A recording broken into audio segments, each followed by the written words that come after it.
Are you ready? Are you ready? Are you ready?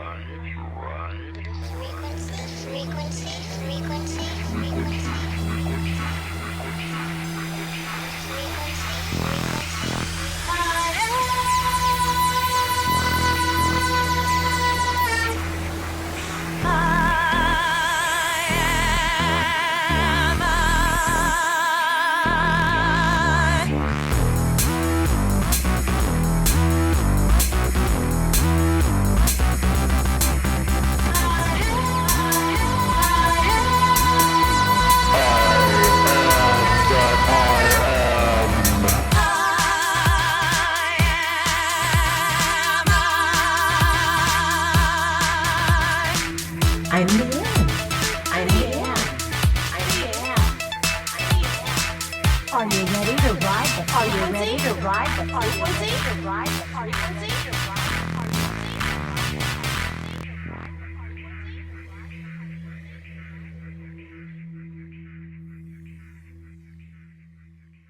Well, hi, folks. Today, on Riding the Frequency, we have Mr. Frank Jacob. I love Frank. I love everything he does. I like what he discusses. I like how he discusses it. And so now, he's been kind enough to buckle. I've asked him for the longest time to come talk to me. And today, he finally said yes. Yay! All right. Here's a little bit about Frank. Frank Jacob is an international award-winning filmmaker, researcher, popular guest on many podcasts, including the Inspired Channel and the Arlington Institute, where he regularly speaks about his research findings on the frontiers of fringe science and unexplained mysteries. He's also produced and directed multi-award-winning films, including Solar Revolution, the Klaus Dona Chronicles, and Packing for Mars, my favorite. After a story he broke in 2022 about a breakaway faction of the controversial Project Looking Glass went viral, Frank founded the channel cyberhive.tv and proceeded to embark on a series of masterclass webinars culminating in the popular multi-part explorations A Tale of Two Timelines, The Inner Looking Glass, and Timecapsule for the Future Past, each intellectual venture going a little deeper down the rabbit hole of consciousness archaeology. His most recent one, Timecapsule, traces primary source documents found at Nag Hammadi in 1945 to the very roots of Gnosticism. Here we learn about another creation myth superseding that found in the Bible, discover the first documented presence of ETs in the human saga, and find out how this interaction has impacted historical events leading all the way up to the origins of the Second World War and even into modern times. As a lecturer, Frank's multimedia presentations take his audiences deep into hidden history, timelines, transhumanism, artificial intelligence, secret technology, human evolution, and mythology. So please, everybody, welcome Frank Jacob. Hi, Frank. Welcome to Riding the Frequency. Nice to see you. Hi, how are you doing? You've been threatening doing a podcast, Leanne, for I don't know, months, and I finally caved, so here we are. You finally caved. I feel like I finally caved. I came up with Riding the Frequency literally 5 years ago. And I made a little intro song and all that other stuff, and then didn't know what, I was doing. So I just didn't do anything, right? Don't do it. Like if nothing's motivating you, do nothing. Not in a lazy Well, way, but it's a real commitment doing a podcast. right. There was a little ambivalence about how to keep it going. So what we're saying now probably won't be aired until April sometime. And I have no idea why it's vertical. Sometimes I don't know. I give up. I don't have I am the producer. Yeah. as Alberto Lenzi once stated in a fit of rage at the director of Girlfriend from Hell. So, yeah, I'm not ragey. I'm just doing everything. So it just, if it's not perfect, oh well, like life. The Yeah, perfect, right? The like the perfection weather. is in the imperfection, is how I feel about it. The weather's always perfect, Richard Bach was saying in one of his books. Always perfect for something. Yeah, the Exactly. weather. The weather. Well, I mean, even that, my brain, it's like a little pinball. It's a pinball wizard. Boing, boing, boing, boing, boing, boing, boing, boing, boing. The weather, harp, it's social engineering. I mean, all of it. It's just all so overwhelming and it's all happening at us. And we're a gullible species who identify to the material and the intellectual and have pretty well thrown away the spooky stuff because we need science, but I'm exhausted, Frank. Yeah.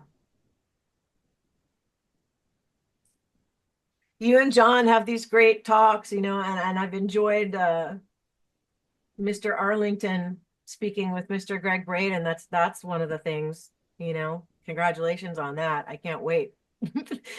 Have you watched any of them yet, or have you seen any of them? Well, I haven't seen any of yours yet. I have not. It just started. I think there's been three or maybe four. We've recorded, I think, the fourth one. It's in the can. It'll come out this week, I think, or whatever this week is. By the time people are watching this, it came out back then. We're back in time right now. We're trying time traveling into the past, and it just came out, even though it's in the past. Sadly, Whatever. my But brain yeah, it's is interesting. It's interesting to be in that kind of a configuration of people. And, something new for me, and I didn't know what I was getting myself into, but I told John up front, I said, if I suck at it, just fire me. It's easy. So, but apparently people like it. I guess I'm unusual. I'm in a weird, like a weird cog in the wheel. And what do they call that? A spoke, strange spoke, a Here's, bent spoke in yeah, the wheel or well, something. all the bent spokes are the good spokes, in my opinion. It got to be a little bent to be, or wired in a manner that allows you to see things. I can't even say for what they are because what we're being shown isn't. So it's really a combination of intuition and information, discernment, but that's all an inside job. That's not an outside thing. It's not. Can you hear me okay? I'm just concerned because Yeah, I can last hear you week fine. last week I had my mic pointed the wrong, the diaphragm was, I don't know. It's okay. I can always post sync my part later and we'll fix it in post. Don't do that. I'm telling Um, you, you don't want to do that. I grew up in a dubbing studio. I know this life. It's bad enough Yeah. editing audiobooks, but thank God for technology. I can't even imagine if I had to sit here with a razor blade, and I've done it. I have spliced cassette tapes at a mechanic's. One time, a tape that I needed got eaten. I swear to God. I just looked at him. I said, "Do you have any scotch tape?" He said, "Yeah." I said, "You got a razor blade?" He said, "Yeah." So I whacked it on one side and I whacked it on the other, and I very carefully put tape on the other, right? And I fixed it. Yeah. I'm an editor's daughter, I guess. It's just DNA. Those were the good old days. So I guess you heard me talking to John about how we all started with Yeah, cassettes, 8 track, 4 track cassettes. I it's actually I used to just schlep a good tape recorder to my rehearsals and I'd set up two microphones and the sweet spot and started that way with stereo recordings and it was fun. It was exciting. I still have some of them up there on my shelf there. I never get around to listening to them, but they're there for whatever. One day when I posterity's retire. sake. And then when you get really bored and can't do anything else because your rapper's acting up, hopefully that doesn't happen for a good long time. But that was fun, the old analog days. I enjoyed that. I just, of course, when digital came, it was like the bomb. But, now many decades further down the road, what, 30 or something since then, People are longing again for analog. I mean, I remember reading an article about was it Death Cab for Cutie or something going into one of their going into a 2-inch, multi-track studio to record one of their albums because they wanted that, that old sound, that sort of that analog warm sound. It works good if you're a band and you're tight, you just play. Right. It sucks if you're a solo artist and you just kind of want to layer bit by bit, and then add things. And if you screw up, digital makes it so much easier. But yeah, fixing it in post is easier said than done. That's usually said by people who have no idea how to operate cameras or microphones, and they have no idea what it's like to sit in an edit suite and go through finding all the sweet spots and all the different, catastrophe recordings that they made. So yeah, I've been there. When I worked at Red Bull, that was a lot of the case. People would send, the stuff to you as an editor, and you'd be going like, "What the? Is this What's right? this?" Oh my God, did you put a time code on it so I know where to line it Oh, up? did you exactly? Did you set the color balance? Do you have the same frame rate on the both cameras? No. Right. No, what's a Yeah. frame rate? Right? It's like, this is like the digital version of when my mom was at the Manhattan School of Music, and somebody went up to the professor and said, "What's August 5th?" Augmented 5th, dude. You're not on a calendar. No. Yeah. Yeah, I mean, I've got files thick of my mom's handwritten orchestrations, like for the violins, the violas, the drums, all of it, all by hand. Was your mom a musician? Yes, she was a jazz composer, among other things. She was a jazz composer. She wrote her first song in 1937 or 38 and wrote it out by hand. I actually have it on my piano. She Wow. saved important paperwork. So I have my grandmother's birth certificate from La Mairie in France. Um, I have a parchment that has been demolished. I've got stuff from when my mom spent time on Wheelus Air Force Base in the 51, like that, and then came back here. Some fascinating stories. And then there's my dad's side, but everybody's got family and stories. Everybody's got a story.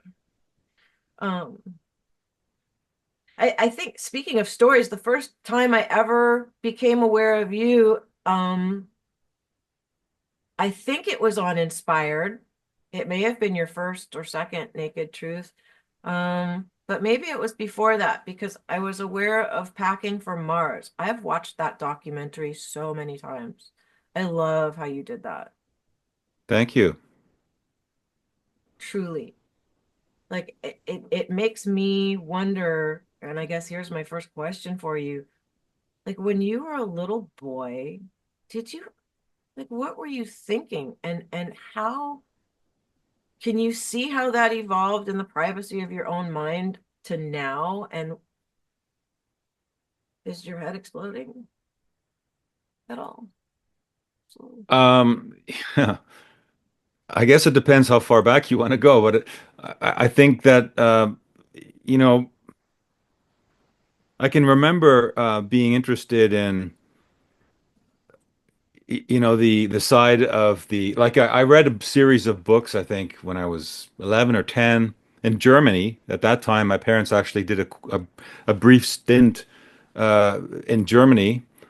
So I read this series of books where there were these kids that stumbled on an underground like spaceport, like a private space station thing, and they found this spaceship, and they got into it, and one of them was a little smarter than the others, and he kind of started moving around with the controls, and then lo and behold they took off, and that was fascinating to me, the idea of breaking away into new territory, going into the unknown. So that was kind of like, I guess those things always interested me.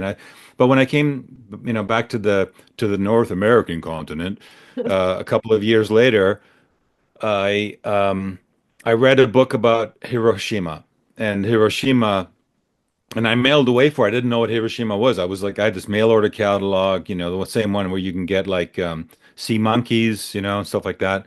And they had books, and so I got this book on Hiroshima, thinking, what's Hiroshima? And that little did I know that my formative little 12-year-old mind would be shocked at that point to realize that human beings are capable of such unbelievable violence toward other human beings in the name of, whatever, peace. It's always in the Religion, name of peace, right? usually religion. It's because of And God. right, so that kind of sent me off on a well, that kind of at that point I was like, all right, I don't trust these adult people around. They're borderline psychopathic. There's something wrong. I didn't know the word psychopathic, but now I do. But that's probably what I was thinking. And then I, had the luck, I guess, that I started to get into sport. I was always into sports, but I started to, my sister's older. She had a boyfriend and he was older, and he suggested that I join this track team that he was on, city track team. And so I did, and we started working out together literally two, three, four times a week. And because he was older, he happened to be into philosophical books like Carlos Castaneda and Jane Roberts and stuff like that. So I was like that, when you're like 13, 14, that kind of stuff is like your mind just, sucks that up, right? So that kind of got me into the metaphysical element of the brain and thinking and what's human potential, what is possible.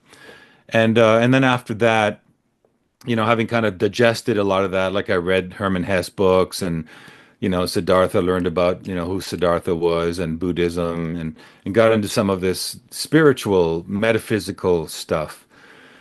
And then I ran into, I guess, my first conspiracy type stuff. And there was this American writer and radio personality called John Judge. I don't know if you ever heard of him, but he was kind of a protege of Mae Brussell, who's some people know who she is. She's kind of a investigative journalist who set up a private investigative network in cop and basically had been, pouring through newspapers and magazines and would publish that stuff. And so this kind of stuff opened me up to the world that there's an unseen hand moving in the world of influencers that are behind the scene, very powerful movers and shakers that actually shape the world events and not the politics that you see on the television screen.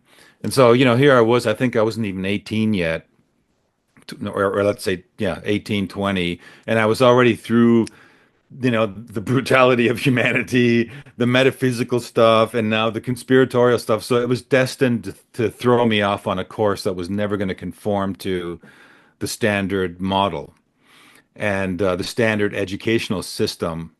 And so being into the arts, which I also was, and because we talked about that at the very beginning, music for me seemed like the most logical choice because it would be probably not inconceivable for me to become famous and rich as an artist and then use that wealth and influence and power to take that amazing information and do a number on the planet, have an influence the opposite way.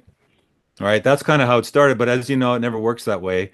Especially if you're in Canada and you want to make it as a musician, it's pretty much hopeless. I mean, things have probably changed since then, but back then it was all the Canadian people were moving down south to go to make it. They go to Nashville or Los Angeles or New York, including myself. I went to Boston to try and make it. So, and I toured around in the course of, leading up to that breakaway place from at that point I was, still living in Canada, and then I broke away and moved to the United States. And that kind of changed everything. And that's sort of the first chapter. Maybe we can stop there, otherwise I'll just be talking too long. No, that's okay because that's usually what I do, and I think the audience has probably had it with me when it when it comes to that. Um, it's interesting to me. Oh, there we go. Now it's this way. I don't know why Zoom just has its own mind. It truly does. Whatever. Um, Jane Roberts. My mom was friends with a jazz guy named Hall Overton, who was part of the Jazz Loft Project. And his wife Nancy Overton was, and I forgot the name of the band. Sorry, Rick. Sorry, Steve. Their sons. Um, but it was a trio of girls, women singers, famous. Um, And she was a little funny. That's what they called it back then. She's a little funny. And Rick one day when I was about 18 said to me, there's a book you should read called Seth Speaks. You know, I'm not one to sit down. I've got a fidget spinner here. I've got a fidget spinner there. But if perchance something catches my attention, the house could burn down. I'll be at it for, and then rabbit holes. So I'm good with rabbit holes. And we're living in a giant rabbit hole, man. Like what? And it's been engineered. It's on purpose to keep us nuts, and John, I heard him saying about the nation needs to be great, but like no collective can be great unless each individual is doing their inner work. But that's something that nobody ever discusses except the three of us who are called conspiracy theories and or nut jobs or, I think the human species is psionic. I think the government knows it. I think a lot of things. I think people get unalived for knowing things. But the dumb thing about that is as much as they want to kill somebody's rapper, the consciousness doesn't go away. So, and then if we're all from source, have you ever seen source bow down to itself? So what is this worship stuff? Control. It's crazy. And it's a gullible, like nobody takes the time long enough to look, and if you do, again, you're a conspiracy theorist or you have no scientific proof or where are the documents? I can't document my feelings the way you need. It's not a material object. But if I don't have the feeling and the intention and the thought, the idea, which comes from my brain processes the thought. I can't point to my mind. Like, so at what point does each consciousness unit identify as such instead of this ego-driven nonsense? So I have a problem with that. So I've stayed home since COVID put me isolated, and I'm actually happier this way. Talk to people like Well, it's easy to get confused in the world we live in today because there are so many different perspectives with respect to consciousness and ego and belief and religion and simulation and all this other stuff that's floating around out there. But it's and I've like yeah, I read Seth Speaks too, and it was the first time I read a perspective on consciousness that sort of took it to other realms and other levels of perception. And I thought that was very valuable for me. And I think for a long, long time, I really, and even up till recently, was looking at the Seth material as some of the best material in terms of channeled stuff out there, right? Nowadays, everyone and their brother's a channel. And it's a little, so this adds to the density of it. But what's interesting is in the recent, couple of years or so, at least in the last year and a half or two, um, I stumbled on the source material in terms of the first people on the planet that were really interested in shamanic multi-level experiences and documented that stuff and actually did write it down and actually did actively pursue a path of working together in groups of people, equal parts men and women, usually in groups of 4, 8, 12, that kind of thing, pursuing these shamanic ventures. And they were like intellectual shamans, they called themselves like those who are aimed, the telestai. Later, thousands of years later, they would be cornered by the church fathers and given a slanderous name called the Gnostics, which is meaning smartass. But the Gnostics, the original Gnostics, were not the same as the straw man Gnostics, which most people in the world today believe were the Gnostics, the source of Gnosticism, like some weird esoteric branch of Christianity, which had to be cut out of the Bible as they were condensing it. But the real interesting part is the part that led up to that, and so those people actually did a lot of documenting, and unfortunately, most of that material had been, well, it had gathered and been accumulated in vast libraries, including the Library of Alexandria. And we all know what happened to that. So whether it still exists somewhere or whether it's been burned down, I mean, it's certainly significant portions of those things were eliminated, burned down, torched, stolen, moved into private collections, stashed in the Vatican basement, whatever. And the only surviving document the public knows about of those people surfaced in 1945 and wasn't really even decoded until 1947 in the Nag Hammadi codices. So that's why we know a little about that. And ever since then, I've realized, okay, good. I mean, this is the source material, right? If you want to find out, because I went through all that Seth material and I went through all the conspiratorial stuff and I went through a lot of UFO stuff. And when you get into and at some point, like when you see there's no satisfactory like conclusion or it never leads anywhere except to more confusion, you keep going back and having stumbled on the earliest known source materials. It's actually the oldest books ever print like ever in print, if you want to call it that we have on the planet. So if you want to start anywhere, I guess that's probably the best place to start.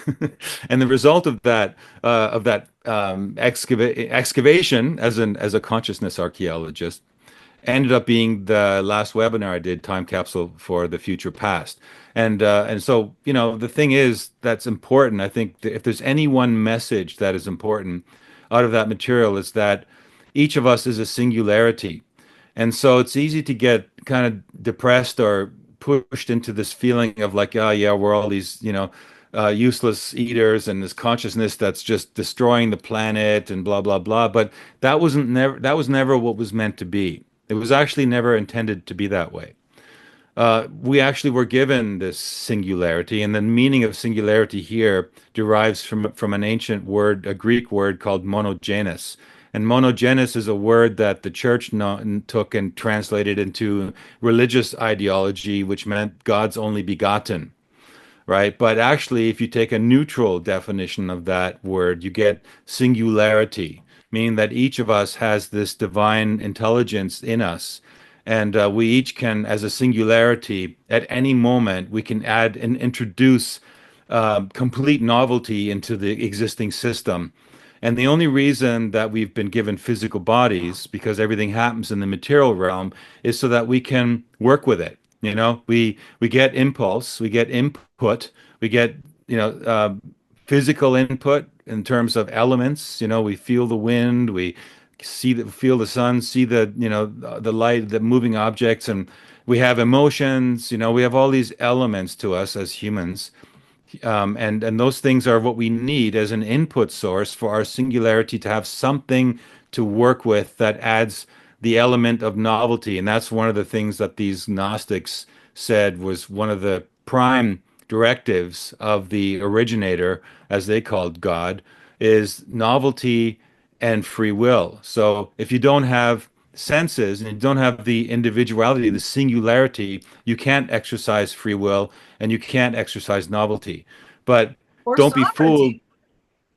And sovereignty is part of that, of course. Sovereignty is part of it. How do you get sovereignty if you're not an individual? So ego and all these things on top of it, these layers on top, that's not everything we are, but those are tools that we've been given. Exactly. And those are useful navigational tools. Like an ego is like a navi in your car. It's like make a left over there, take the next street right? It's like, but it's not, the navi isn't you, and neither is your ego. But if you get caught in the ego, then and you think the ego is, all important, and the ego likes to pretend it's the manager, of course, you'll spend many years, maybe even lifetimes, stuck in the egoic realm of human consciousness. But that isn't the only realm. And so, yeah. So when I hear people these days talk about, how frustrating it kind of is to be out there in the world and have all these things, it's always good to take that one thing away, that you are a singularity and that you have novelty and you're something special. Don't let anybody talk you out of that. But it's important for you to, of course, embrace that and take responsibility for it. And that isn't necessarily the easiest thing. And I think that's why most people they don't go there. They're blocked, Right. and People like those the blockages can take blame many. Yeah, people like to blame outside sources for their Right. well-being or their ill-being or whatever. Nobody likes to be accountable for having a thought, having a feeling, and then taking an action and then having it push the domino. You know, there's that cartoon of the guy that's just sitting there like this, right? And he's pushed the domino over here and he's just like this. And you see them all falling, and there's another one right here standing up. You know it's about to smack him in the head, but people Yeah. don't, right? Like, but I think that society being like that is also in the self-interest of the, see, and this is where it gets conspiracy-ish. Like that there's definitely a handful of consciousness units who have, they're sociopaths. They're Right. when you have the religion come into the Air Force and then it all gets crazy, and then the ego and the religion and the it's demons, and then Tim Burchett calling CE5 protocol some kind of seance or something. Dadgummit.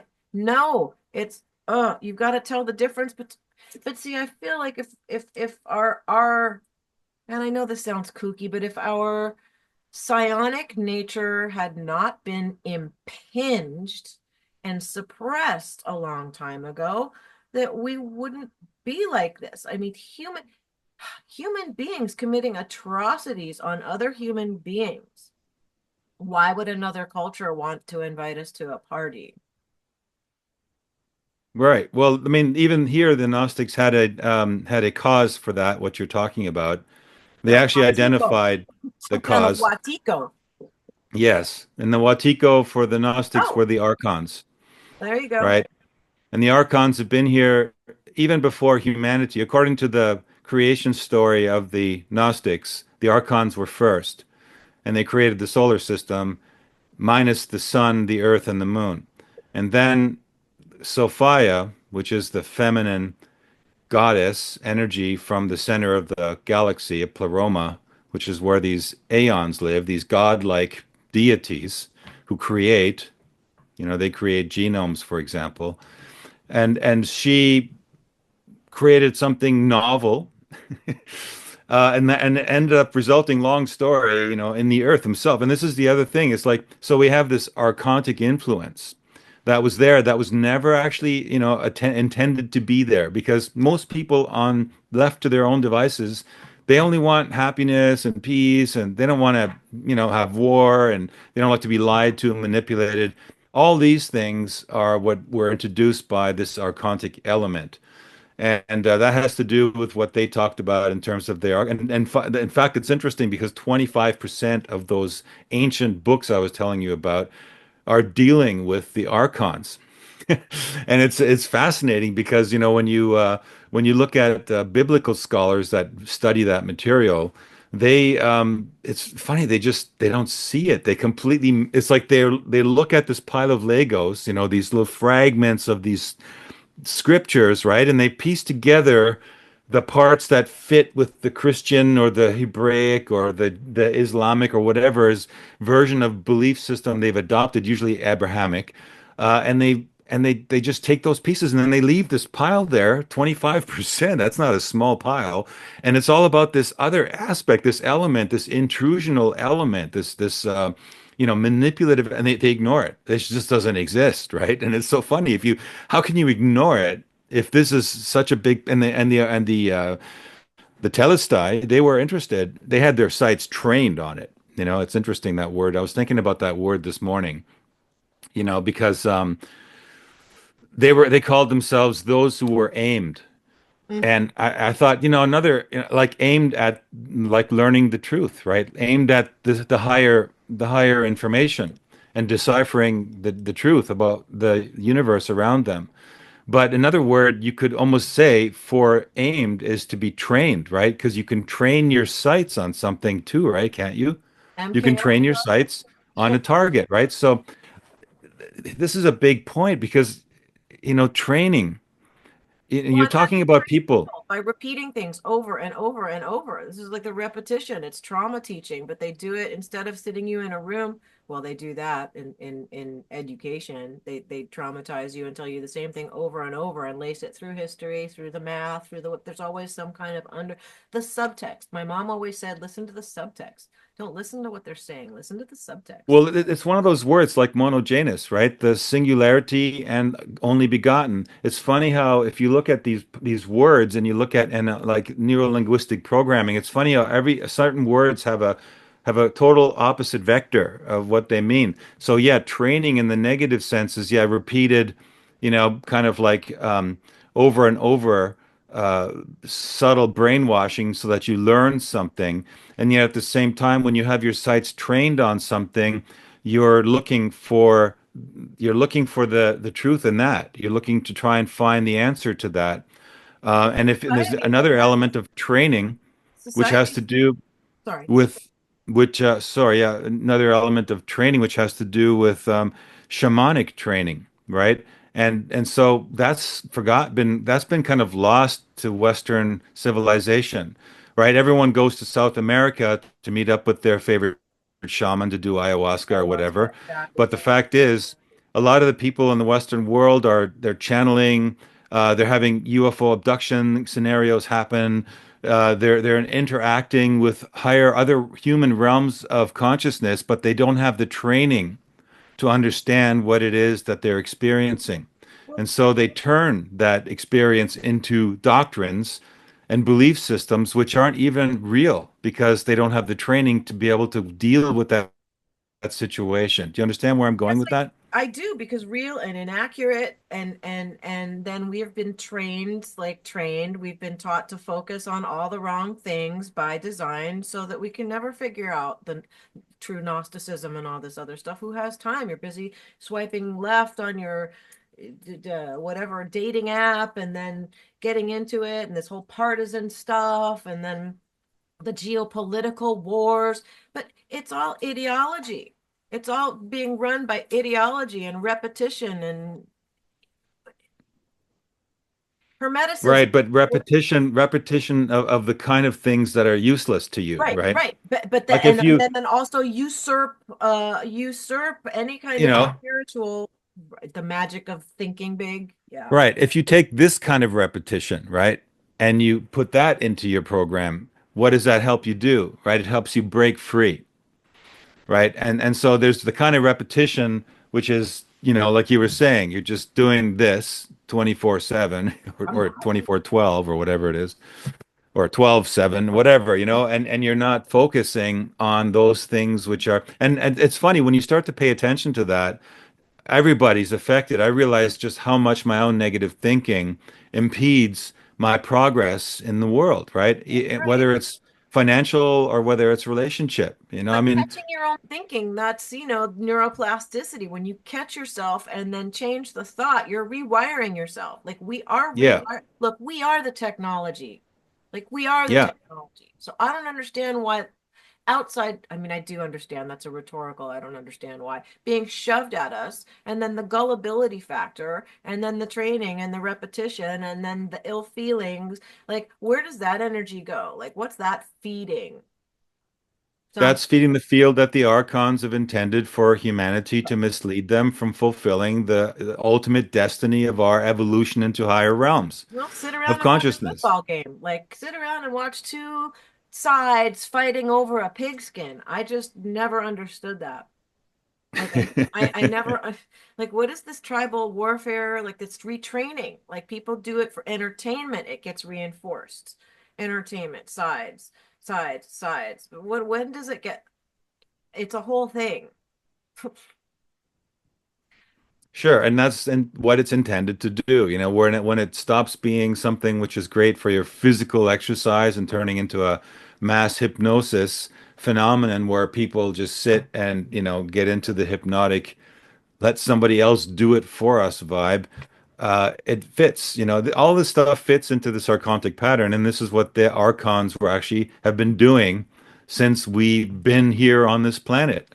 And they're doing quite well. I mean, obviously, because look at the world. I mean, by far, the majority of people are under the influence of these archontic, low vibrational, habitual, obsessive, Right. compulsive, But they're not even egotistic aware. They're not aware. habits. They're not aware that it is that. They just think that, well, that's just the way life is. Like they've given up. They've I'm stuttering. They have given up, and that's the thing. So that the That's like only hopium, right? Like right. I'm almost embarrassed. I wrote a song called Hopium, and then I heard you talking. I was like, oh no. Like, but maybe the copium, where does that come in? And is it copium that is What's made copium? What's copium? I for haven't heard me? of copium. That day that you put copium into my Facebook, I was the same day I heard copium 3 times. I'm like from other sources. I'm like, Uh-oh. okay, Well, okay, we can look up what it means on Google, but for what it means for Lily is my copium is shutting my thoughts off, right? in order to cope or In what? order to cope, I go inside and I use my imagination and I have a life in my head that comes alive in my space and nobody can fuck with me. Like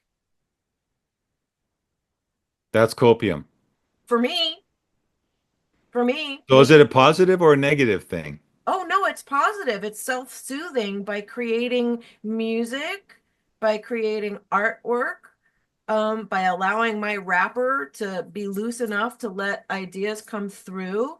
Um, it's helpful for me because the topics which seem to constantly resurface and get recycled tend to be about consciousness, about emotions, about looking inside, about all the things that make one able to be accountable for one's state of being no matter what's going on outside. Like an environment, I've said this so many times, isn't just your physical space, it's your mental space. What are you thinking all day? And like you said, catching yourself.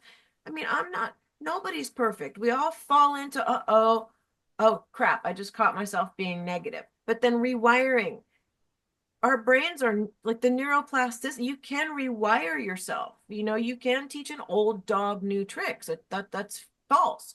And autistic people aren't just vegetables sitting there who aren't understanding every fucking word you're saying, whether you're thinking it or saying it out loud. They hear you. So the giant misunderstanding, you know, and then all of the idiotic symptoms, Majestic 12, the CIA, let's kill this guy, let's, remote viewing. And that's, oh no, we stopped doing that. And we're so busy swiping left, swiping right. And like, now we've all been MK Ultra because who knows what's in the particulate trails. I'm not calling them anything but that, because that's what it is.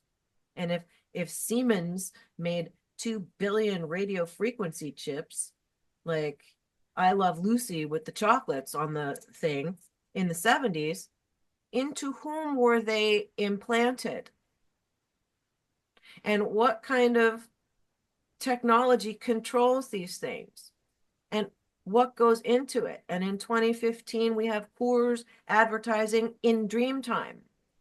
So we have Wi-Fi, which to me is the technocratic fake, like Lipitor is fake grapefruit, and they both do the same thing for high whatever HDL, LDL, cholesterol. It's like now we have Wi-Fi that's doing the same thing as our own psychic abilities. Like so, and then the fact that it's the sentient version has been suppressed, and exponentially the technocratic stuff has been and continues to be shoved down our throats day in, day. Oh my God. I'm sorry. Well, those things, I see them as they're not invincible, even though they're omnipresent, they're omniscient, it seems. I do believe that they're there for us to be able to Learn, recognize, right? And maybe identify, and they're going to become, there's going to reach a threshold where humanity will have to identify, the moment of like, are we going to go this way or are we going to go that way? it's like Robert Because Johnson, it'll Crossroads. become it'll become like and that's what is said to have had to be happening. It'll turn into absurdity. When it reaches the levels of absurdity, the absurdity will help us to recognize that the reality of its absurdity. because it's the worst thing is when it's not visible and people don't pay attention, and it's clever and it slides in under the skin and under the radar. The Right, easiest under way the to skin. identify it. Under the skin, people getting chipped. Like, so it is to, like, there's actually, it's funny you make that joke, ha ha, but there are subcutaneous chips that are being Yes, there are. people are, who needs to swipe when you can just hold your wrist up to your front door? Like, what? Who's Exactly. controlling Yeah, that? and these are the levels of Biometrics, tech what? that are obviously being, put forward by this archontic element. Because, I should say, if we want to pursue that analogy a little bit further, if it interests you, that It all the interests me. the archons are not able to live in our world. They're not able to inhabit physical bodies, but what they can do is that they can work through simulation overlays into our consciousness, and they can lure us out of our physical existence. And so that seems to be the threshold that we've reached now, where technologically we're capable of moving people's consciousness out of their brain and into, and this is Ray Kurzweil's wet dream, into a hard drive of some kind, into a carrier of some kind. And, some would now argue that they don't even need the hard drive. In fact, they're inserting under the skin different things which are taking on the shape of transistors and capacitors and modems and Transhumanism. softwares, and these things are able to communicate with the outside world. So pretty soon the ability that, they won't need to turn us into robots. They through some transmutation of our brain or transplantation of our brain into a carrier. And instead, it looks like they're just going to be able to invade into our bodies and implant those elements so that we voluntarily abandon our biological vessels and make the voluntary leap into a transhumanist existence. So, and we're there, Yeah, we're at that that plays cusp. to the lazy people, the people who don't want to do the work. Even my one at the Rudolf Steiner School, you have the same teacher from first through eighth grade, and then you have the same advisor from ninth through 12th. I still speak to my advisor's son. She was also the art teacher. She's in her 90s now in Australia, and then my elementary school teacher, I spoke to her until she croaked. Um, where was I going with that? Under the skin Under the software. skin software, that's right. The transhuman thing. There's an episode of what, I don't know if it was Black Mirror or whatever. I mean, talk about slow drip, or implanting. But like Mrs. Polesti used to say, when you walk down the street and you see a piece of trash, pick it up and put it in the fucking, like, it's just do it. Well, no, I didn't put it there. So what? And then on Facebook, well, what can I do? Said one person. I'm only one person, said 7 billion people. What? It's Good the point. the absurdity level of that right there. I mean, I always look for the absurd because I spent such a long time being angry, and those chemicals aren't good, and they're swirling around people's systems, the anxious, the desperate, the depressed, and all these things are concepts with which one becomes entangled ideologically, in my opinion. And again, I listened to the Kabbalion Hermetic principles, not a bad thing for people to incorporate, because if you understand the invasion of the archontic thing, how does one, I don't like using the word combat and fight. I try to choose my vocabulary better. How does one um um um Integrate. or counteract the stuff that the archontics end up, bad English, feeding off of? Oh, mom, sorry. Um, because you need to be the feeder, not the food, first of all. And what one needs to feed on is concepts that support your happiness and what you prefer in your heart. Keep your heart happy and do things then that are, the intention is organic. All this technological stuff isn't helping. It's just not. It's taken us so far away from our sentience.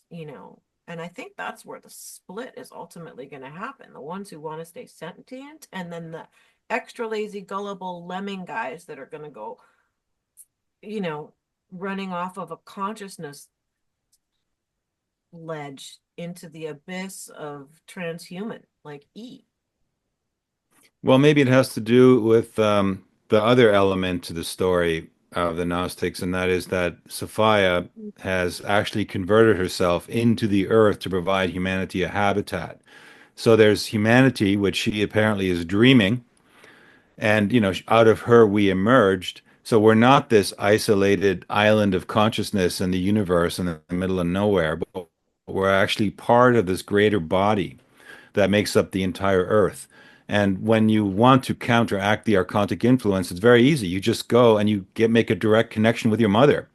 And that is to go right into nature and put your butt right on the earth because you're touching her skin and all the elements and all the nature and all the birds and the sounds and everything Yep. outside of the human experience is there for us, which was given to us. It's her body. And once you start to recognize that, the people always say, "Oh, Mother Earth," right?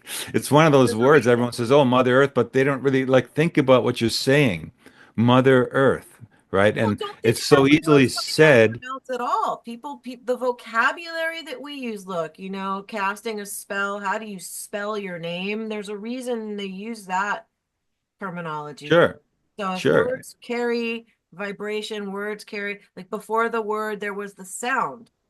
There's a completely The lyrical. way that the archons get us is through IT, and so you can counter it by going into nature and disconnecting from this stuff, disconnecting from the grid and getting your feet on the ground and going into the mountains or breathing fresh air or going in, just doing a silent walk or something in nature. It's just these are the ways that you get back in touch. And the problem is many people have been pushed into the cities. This is also part of the archontic elements that kind of pushed everyone away from the land into highly compressed areas where nature is being pushed further and further away from accessibility. So many people just are in a little cubicle somewhere in a concrete and steel neighborhood, and the only hope they have of getting some nature is to go on, if they're lucky, go on their roof and plant a garden or something.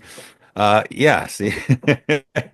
So this is part of it, but so you have to learn or find a way to do that. I mean, I'm fortunate that I'm able to do that. We're able to do that here and where we're living. We can go into the mountains, we can go into nature, and it's a deliberate decision to come here, even though the price you pay is that I used to live in Los Angeles. I used to live in Boston. I've lived in Toronto. I've lived in Montreal. I've lived in big cities, Munich, but you're around millions of people and you're in this sort of vacuum space and you're not connected to nature. The price you pay is that activity, I can't hear you, by the way.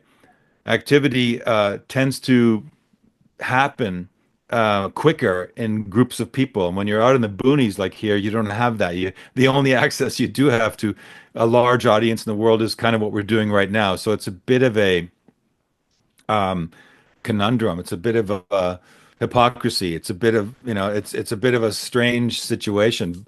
However, I think anyway, the point being that the antidote is always there, and the antidote is nature because we're nature. Your body is nature. Your whole body is an ecosystem, right from the external part, your hair, to the inner part, the cells and all of it is anything that's wet, is conscious, is life. Everything that has moisture is part of this organic realm, and that's what you need to get in touch with. And everything that's dry and digital and electronic, limit your exposure to it or use it simply as a tool, like we would do as a musician.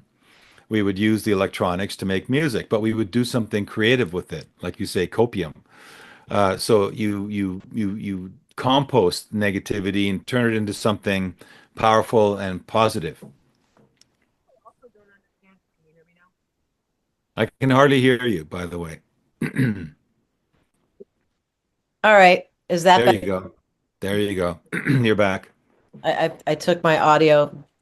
Never mind, it doesn't matter. But the electric stuff, the electronics, things that are plugged in, even if everything's turned off, as long as it plugged in, there's some kind of frequency hum that's not audible consciously, but it's there. The silence. There is no silence in a big city. So I have a car. Like I bought myself a little beater after being in LA for 28 years. But yeah, I used to steal my mom's car here when I was 15. I like having a car. So I can leave and do exactly what you said and just drive even an hour away and go sit in a field, you know? Yeah. Like, It's very, very powerful. And I think that's kind of a key thing for people to remember.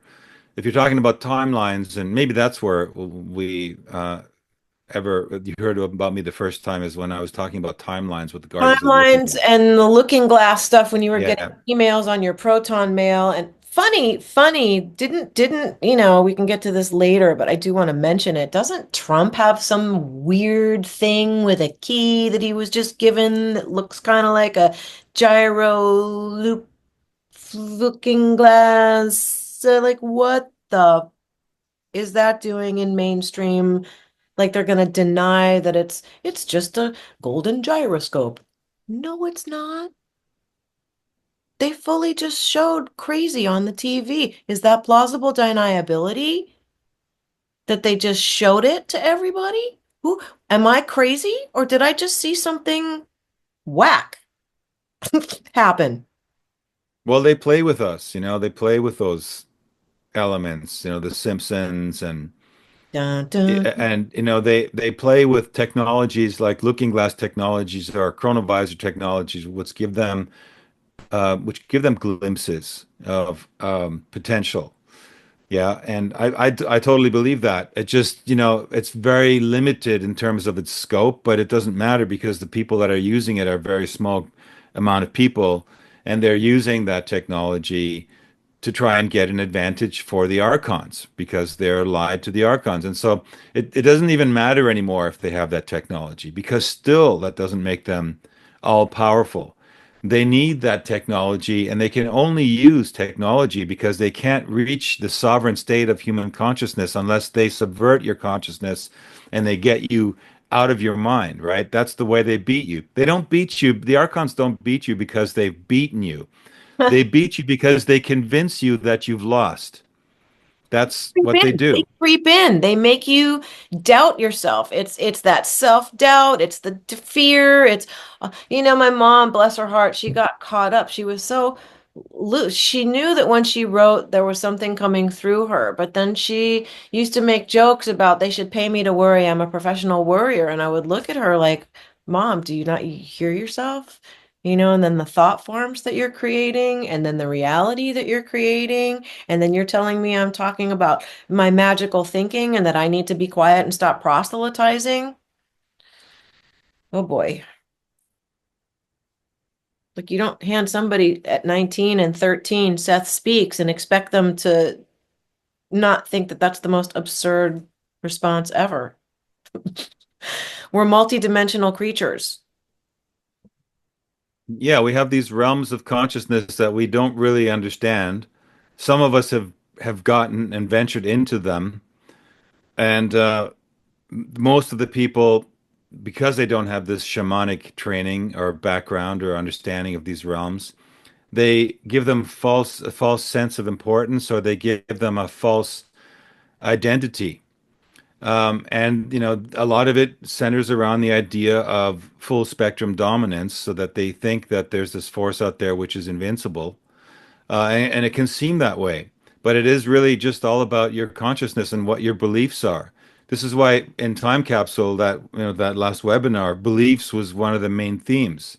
Like Mhm. it's really like your beliefs that decide how the human experiment will go out. And unfortunately, the most dangerous beliefs are those of the Abrahamic religions. Those beliefs are forcing a showdown of some kind, leading to an apocalyptic, violent ending, where then, supposedly some savior, white hats, will arrive, and fix things, right? And then, there's a group of righteous ones which can then take their rightful place in the new world, and all the bad people, they go to hell, right? It's the perfect model. I mean, it's the perfect narr. I mean, it's almost in every Hollywood script, right? I mean, and it is a script, and this is what I talk with John a lot about. It's like the script, right? The Right? It's a narrative. big show. It's a big show, and they put the repetition in the show, and the repetition makes us scared, and the repetition makes us Right. angry, and the repetition makes us separate, and you know, Right. And it's not to say that a Jesus figure that there wasn't people like the Gnostics called them the Fosters. They were individuals that had particular gifts and they existed in parallel to society all along. There's always those around which have these insights. But as soon as you put one individual in particular into a place where they have the almighty powerful power over all the planet, and only their people, and only their, it's like this is the problem, and this is the poison that religion uh, introduced into like organized religion. It's not to say that, there's people that will say, well, there's Christ consciousness and I see Jesus. Yeah, yes, okay, there is not that level organized of for live, thinking. right? But that level of thinking doesn't pass a basket and ask for dollar bills every Sunday, and then tell you you're going to hell if you do something that goes against the morality play that came in 2 BC. Like what? Right. And the other thing is if you think there's someone that's going to save you, you're following the Q and nonsense argument, that, hey, just eat the popcorn, man. The show is going to go down, we got this, man, right? It's like there's that attitude, right? And this is hopium. Oh, there's, Lazara, Jazara, man, all the money's been collected and all these rich people have been holding on to it for us and they're going to give it to us now. Guess what? Because we're worthy. We're so worthy, man. We're just these poor suffering slaves and now we're going to get everything given to us because we didn't have to work for it because we deserved it anyway, right? And this kind of stuff, these are the belief systems that contaminate the and there's going to be aliens that are going to come and save us, right? Well, why would the aliens come and save us? Excuse me, this is our planet, first of all, not theirs. Second of all, if they come and try to, if there's supposedly a plan, right? Well, excuse me, isn't that kind of giving us the four jokers in the hand and saying, okay, guys, you won, you won, right? Because we came and gave you everything. We brought the solutions. No, man, we have to solve the problems. Humanity has to solve the problems. And that's why it is difficult, but it only is difficult when we are leaning on foreign external belief systems and we don't realize the power of collaboration with one another. And that has to do with, things like forgiveness and, organization of things that help society rather than things that are working into the advantage of certain small groups like BlackRock or whatever, which incidentally, people make this big deal about Trump having, taken back the Panama Canal, man, right? Well, guess what? Guess who took it back? Guess BlackRock. who negotiated that deal? It was not Trump. It was Larry Fink who came to him and said, hey, dude, look, check it out, man. We've got the plan in hand. Here's the booklet. You don't have time to read it. Just trust us. But BlackRock has this all under control. We got this, dude. And guess what Trump said? It sounds like great, man. Let's do it. And then he just went on the stump and said, America's going to take back the thing. It's America that's going to take it back, not No, but BlackRock. it's a giant apprentice. Like, where's the lotion? Right? And did you wash your hands when you got done doing that?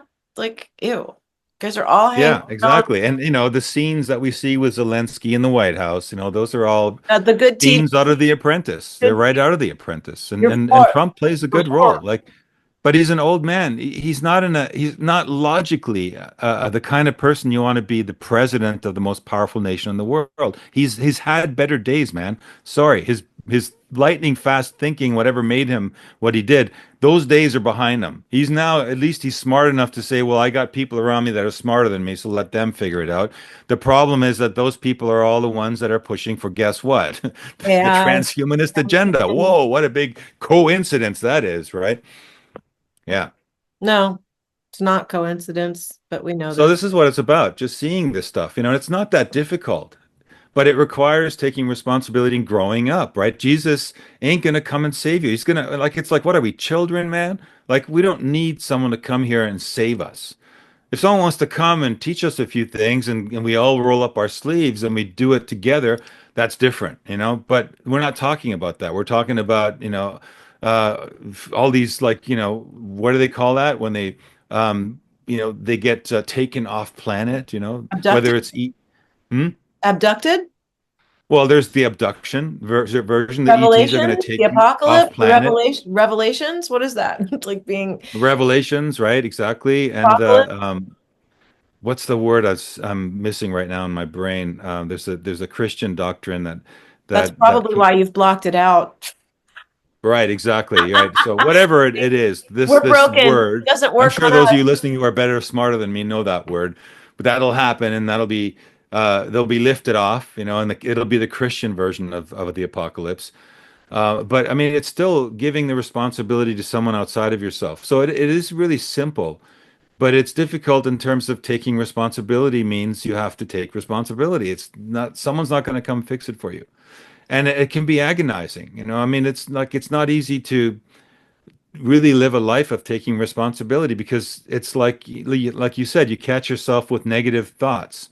All of us, no, all of us are guilty of having negative thoughts. And man, I'm just as negative as anyone. I mean, Yeah, Tanya will but what tell do you you. do with the negative thoughts? What are you You doing know, with them? I'm just as negative as the next guy. But and these are the blocks that we have to identify and move past, and then we'll do it. But I think we can. I don't think it's impossible.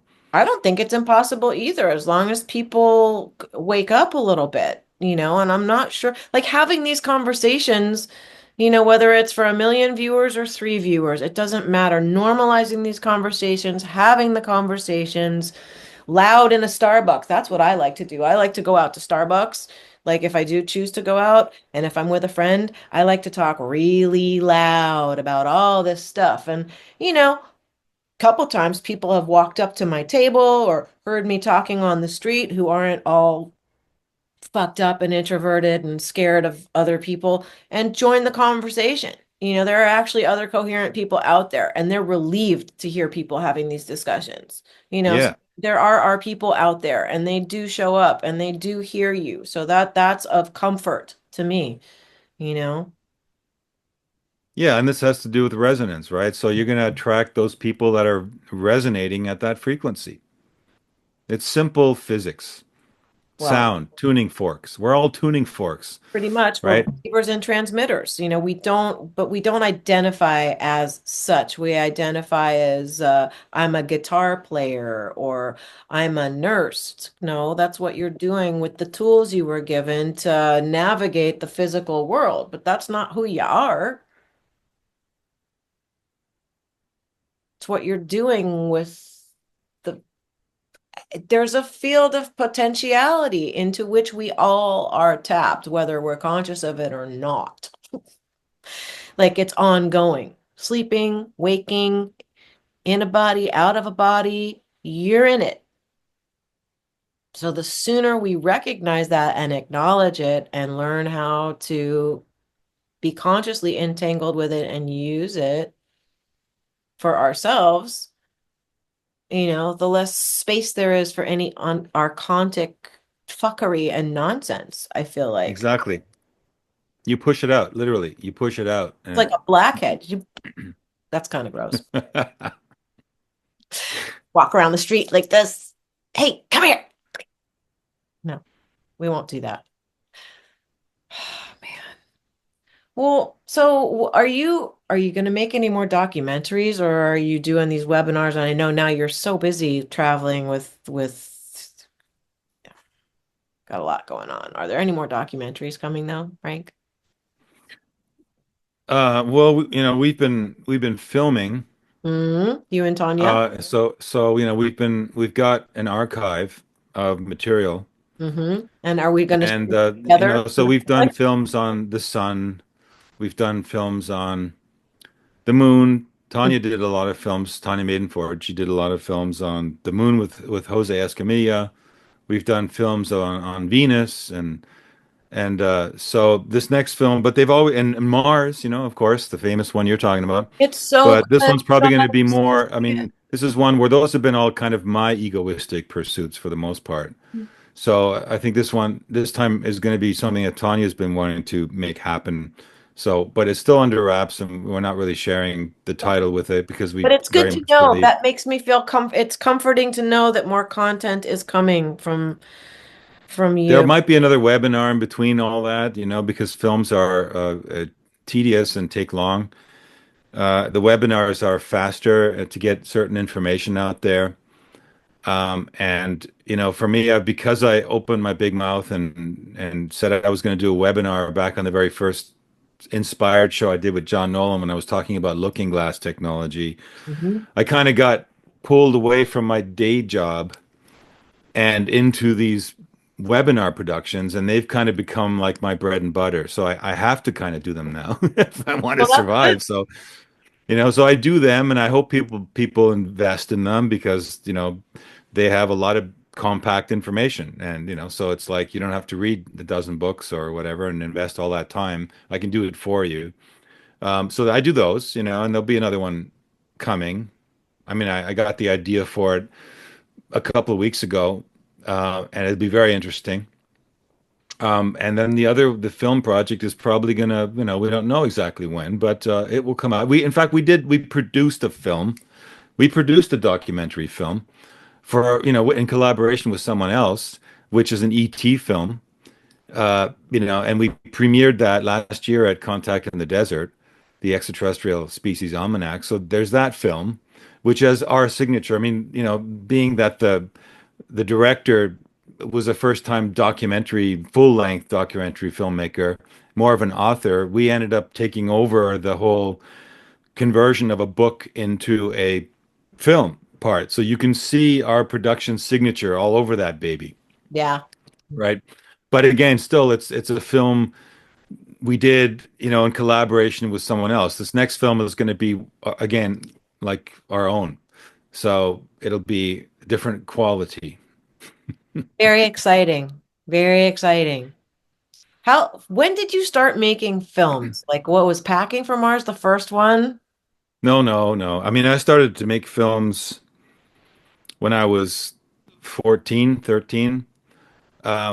My parents had an 8 millimeter film camera. I have one of those And, black and speaking white. of splicing like cassette, like, well, I actually took a course in high school on filmmaking because I fell in love with filmmaking as the ultimate expression when I was 14. And I made a film in high school.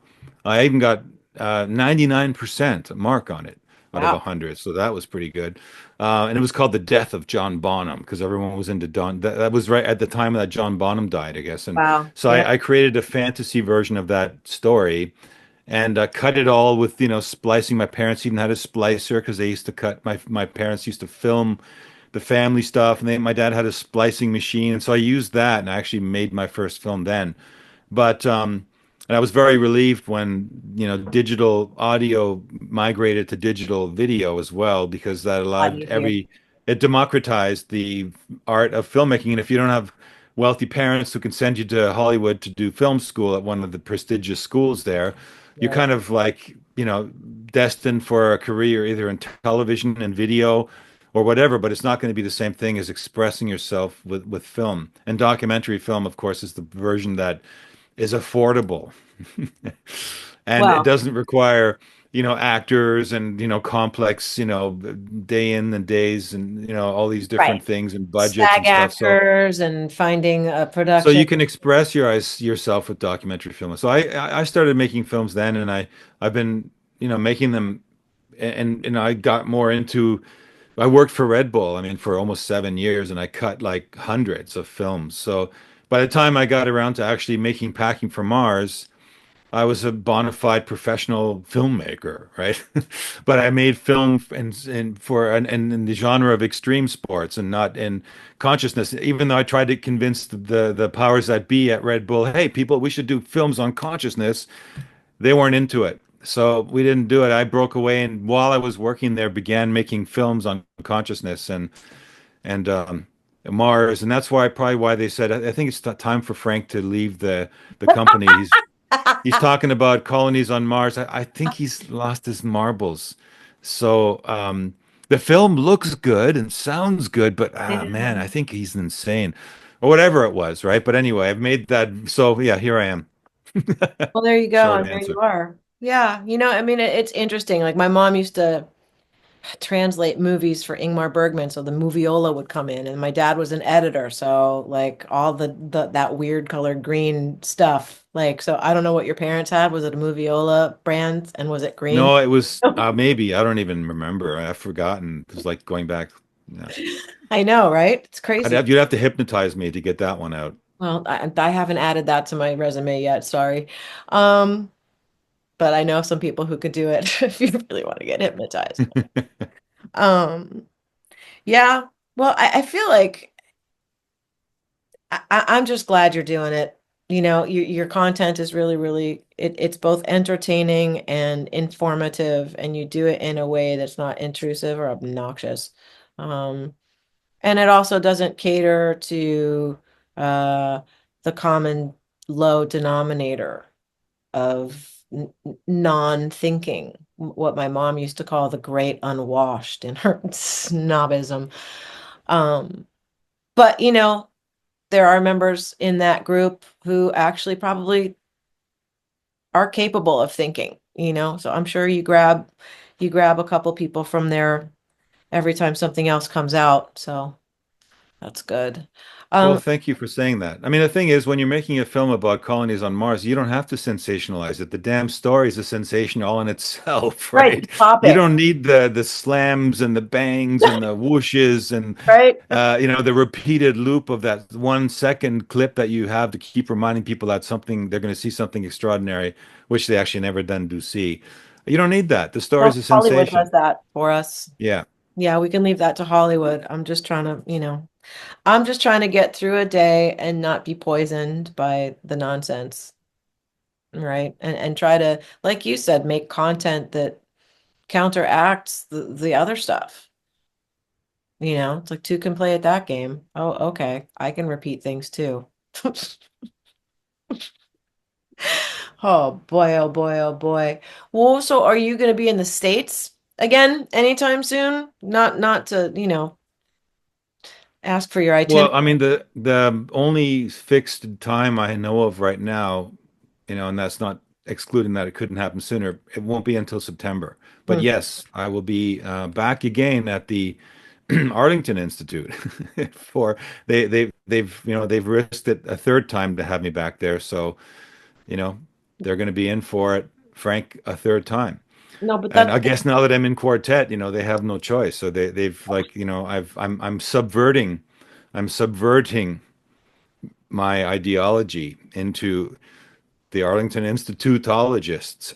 right. Well, I hope they're again, not watching. that's I love part. you guys. You know I love you all. So You know yeah. what? It's okay. I don't think I think all four of you are doing that to humanity together. Yeah, you could say that. So it's not like you're the only one doing that. I think Yeah. all four of you are doing that in tandem and doing a lovely job. It's the one thing I always say. Nobody ever gets whooped up. Nobody ever gets accusatory. These calm, well-paced, gentle conversations about topics and information that's not necessarily very fun. People, well, how do you watch those guys? All they ever talk about is doom and gloom. But it's a fine line, I feel like, unless you're informed about things that are not fun going on, how do you address something if you don't know it's there? So it has to be discussed, and then you have an option as to how you want to go about navigating it. But just going around blindly in a blob is not the idea. So you guys and the Arlington Institute and Mr. Peterson have been doing humanity a service. Um, and I really hope a lot more people drop in and listen, you know. Well, by far and large, the overwhelming majority of media out there does not deal with this material. So whenever people say that, I say, well, then go watch one of the other channels. Like there aren't that many of us, by comparison, that we're way outnumbered. The Fairweather Friends Society out there is thriving, and so what we do is a specialized field of communication, and we're just trying to bring it. And this is one of the reasons I made Packing from Mars. I wanted to make a film that broached subjects which are way off the reservation, but they were done professionally, so they have a certain integrity and a certain energetic signature that makes them worth considering. and as opposed to just making them stupid or over sensationalizing them and or ridiculing them. I mean, let's face it, the people that I called that I had that were like whistleblowers, whatever, you can't really call them whistleblower. I mean, that, people because they're not really giving out information that's dangerous to any organization or government. Come on, people think they're nuts. They're insane. So, but they are a phenomenon that is out there. So it was about let's document that phenomenon, and maybe it will lead somewhere, right? So Packing for Mars kind of led down that rabbit hole, and the funny thing is, at the very end of that film, I make a kind of a allusion. I allude to the transhumanist reality. Even though that film now is 9 years old or something, or 8 years old, it still has a lot of currency in it in terms of where things are moving, where we Oh, saw it'll them be coming. relevant for a while. I feel like that documentary has not even had its heyday yet. I feel like at a certain point, all of this content that's just sort of laying there waiting. Sure, there's look at how many people on the earth, right? And we've only maybe I don't know how many thousand we've reached, but that's nothing. That's homeopathic, man. Yeah. You Well, that know, would be great. there's nothing wrong with slow drip uh because it'll last longer that way too. It's not some flash in the pan that people are going to forget tomorrow.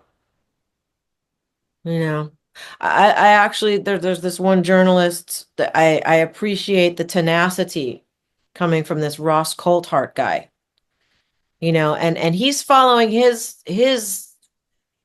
interests. Like he's fascinated by psionics, which is going to make the interview so much better because he's fascinated and just wants to know more. That hunger to know, instead of a hunger to sit on a couch and watch the pigskin go, you know. I hope I have high hopes. The hopium, I do. I have high hopes, and I feel like humanity actually um, will eventually get there. It's just a matter of breaking the crud off. The vision I have is just a bunch of muddy, caked over people that need to, like, they're the muddy potato. I am the potato. The monkey can't wash me. I have to wash myself.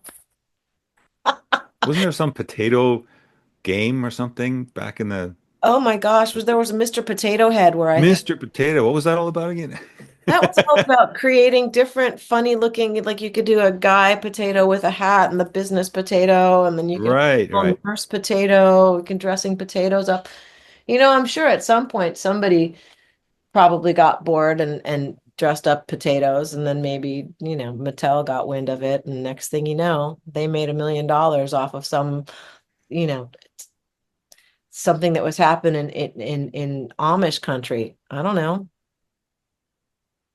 I mean, I know at the Rudolf Steiner School, there were only wooden toys, beeswax. We didn't use stuff that was bad. We weren't allowed to watch TV, because they didn't want us poisoned by frequencies that were inhuman, literally. Yeah, literally. When you make music, are you tuned to 432? Do you bother to do that when you're recording? Well, the opening song for Packing for Mars that leads you into the story is done at 4:32. Uh-huh. Well, that makes But I don't, I didn't really, but I didn't know about 4:32 until about the time that I started, making those films. And I haven't really been that active musically since I did the soundtrack for that film. Just there's only so many hours in the day. right. I see the value in it, but I think again here there's again an overemphasis on tuning as opposed to intervals and the resonance because I don't know. I mean I can't say that I'm going to be more affected by a favorite piece of music of mine now when I hear it if it's tuned at 4:32 as opposed to the way I integrated into my life because it gave me the same energy and when you look back on people like Mozart and Bach when they were conducting the orchestras. I mean, they were lucky if their orchestra was in a range between 425 and 455, and as far as the tuning went, right? So, and still the music was genius and it still transported people. So I think there's something to it, absolutely, but at the same time, again, like it's just overboard. You can go overboard with all this stuff, right? Fasting is good for you, but you can also go overboard fasting, right? And Right. You drink too vegetarianism much is water is too. good for you, but you can also you can make mistakes and you can actually get unhealthy if you don't do it properly. There's all these, these guidelines. It's always the most important word here that I've learned Balance, in the last year, grounded. balance. Stay grounded, stay grounded, explore the craziness, but stay grounded, right? And in fact, there's a friend of ours who has become an expert in music for therapy, like music medicine. Mhm. And when we're helping her make also a webinar, and it's interesting because I was going through all the material, sifting through all the different studies, and one of the things that I came across was that they actually create their own brand of music for healing purposes for people to heal with. But this music can't be composed by people who are like psychotic. It has to be grounded people. The composer has to be grounded for them to create. So there's these elements to it. So it doesn't matter if your music's at 432 if the composer is psychopathic or Right. The narcissistic, attention right? and the energy and right. That's I mean, everything is energy. Everything is energy. People don't Yeah. understand that. They don't like that. It sounds too like you can't touch it. So it's weird, so I can't deal with it. You know, I feel like the whole 432 thing has more to do with if you put water in front of a speaker at Hmm. my tea bag, at 440, the water will get choppy. And if you put it at 432 as loud decibels wise, the water doesn't get choppy. And if our bodies are made out of water mostly, I think there may have been some idea that the frequencies at 440, whether intellectually stimulating, no difference, do something to the element that we are out of which we're composed, the majority of us, So I feel like if the story is correct, it was a Nazi who decided the music would be more vibrant at 440. And to me, there's more weaponizing of vocabulary. Well, vibrant, okay. Actually, that was, if you that story has to do with Rockefeller. Well, but that Yeah. doesn't surprise me either And because and but I don't think it was. I mean, that story is also fake news. Like is I it looked at that too. That's just there's so much anti-German propaganda out there that they're pretty much anything that has to do with any mind control. Oh, it was the Nazis, right? Actually, what's funny is that when the Americans came in to rob Germany of all of their intellectual property and they stole 300,000 to 400,000 patents and took them without a single cent of remuneration. we are They so found a lot of patents that had to do with healing modalities, with light therapy, and sound therapy, frequencies, frequency. frequencies. And so they found that information that the Germans actually discovered about 432 back then. And then they took it and subverted it. So, but then, of course, it's great to Weaponized it. blame them for it because, hey, they're good to blame for all things evil. So No, I I don't. say be careful with that kind of thing. It doesn't matter really ultimately um, where it came from, Right, and right. The fact what's that important. I didn't mean to point my fingers at Nazis. It's the easy thing to do, and then paperclip. It's less what you said. It's less where it came from than the fact that it exists and that it's facts that 440 does that to water, and it's facts that 432 doesn't. And that's what I'm looking at. I don't give a fuck if it came from Mars or a reptilian or a Nazi or John Rockefeller. It's fucked Mhm. up. It's fucked up. What happens at Madison Square Garden when you're listening to death metal tuned to 440 at decibels? Like just the idea makes me want to puke, Have really. you actually tried that with the 440 and 432 and a speaker and the water? I have these little speakers here, my little M audio. I've got bigger speakers in LA, but I thought because I have my preamp here, I probably could try something. I just don't want to really blow my speakers out. Um, but yeah, I thought because there's actually something that I composed that uses a bass plugin. And I'm sure there's a sine wave in it. Uh, and I thought that perhaps if I were to put a metal tray and pour some salt on it and crank it just to see what the different notes would do cymatically. Like I'm Yeah, weird. I'm like a little kid.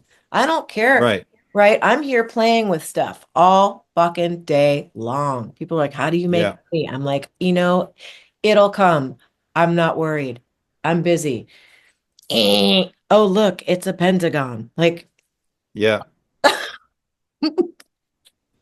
No, cymatics are a very interesting subject, actually, and it's also something that the ancients in the mystery schools knew a lot about. In fact, that, when you see the remnants of their society are what we find in the pagan, sculptures and monuments that are left over all through Europe and actually all through the world. There's things that were created that don't make any sense.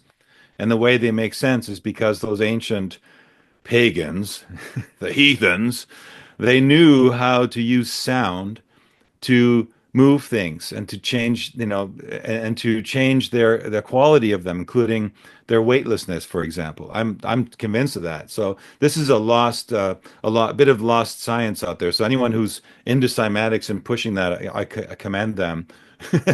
yeah, it's very brave. All these things, all these topics. Fascinating, thing because the cymatic films are also part of what I was just talking about with this friend of ours that works with music medicine.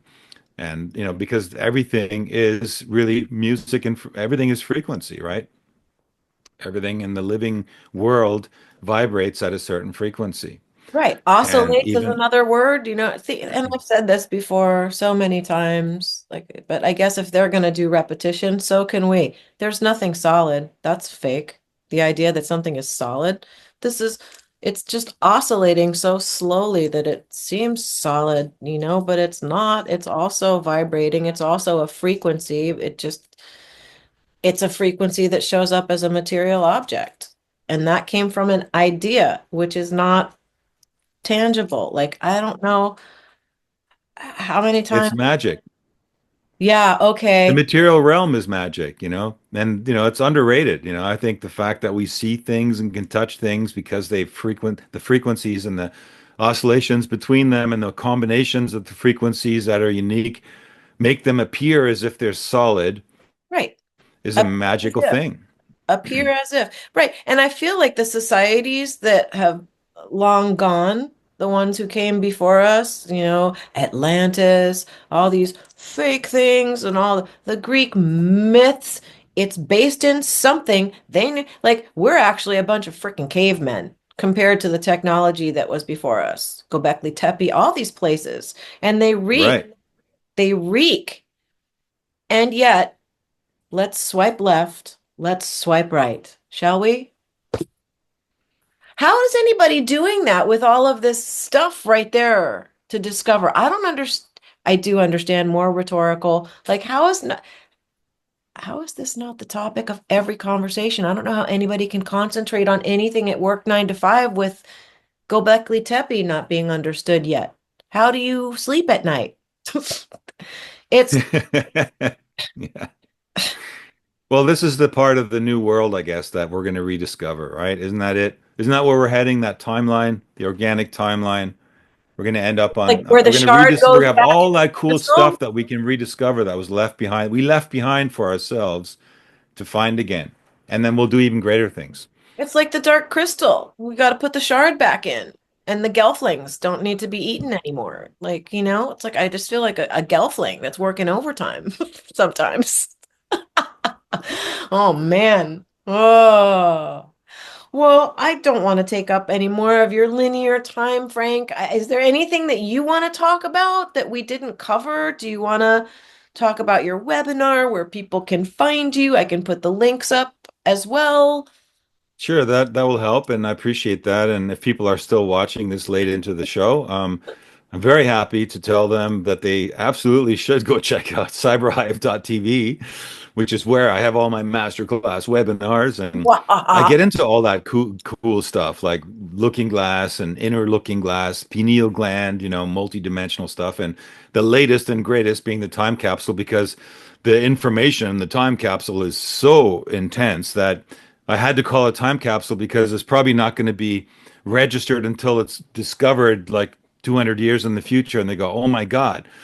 Finally, someone, and there was actually someone who documented things that weren't allowed to be talked about back then for us and for our benefit in the future. But for those who don't want to wait 200 years and want to know little secrets about reality and history and science, those three pillars, of the world are given in a way that open your mind up to totally new concepts and even old ancient concepts like I've been talking about with the Gnostics and the Telestai and the ancient Nag Hammadi documents and what they left for us about the archons and how we can use that information now in a very, very constructive way to navigate this craziness around us. So I'd be happy if people did that, and otherwise, my website, will take you to other places to see the films that we have, and if you want to check those out. And yeah, other than that, I'm going to be in the States in September. So if you want to pilger over to Arlington Institute and in Berkeley Springs to see me in person, it would probably be worth your while.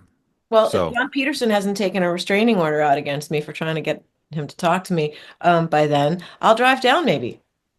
okay, cool. It's all there in the neighborhood somehow. So, Yeah, yeah, exactly.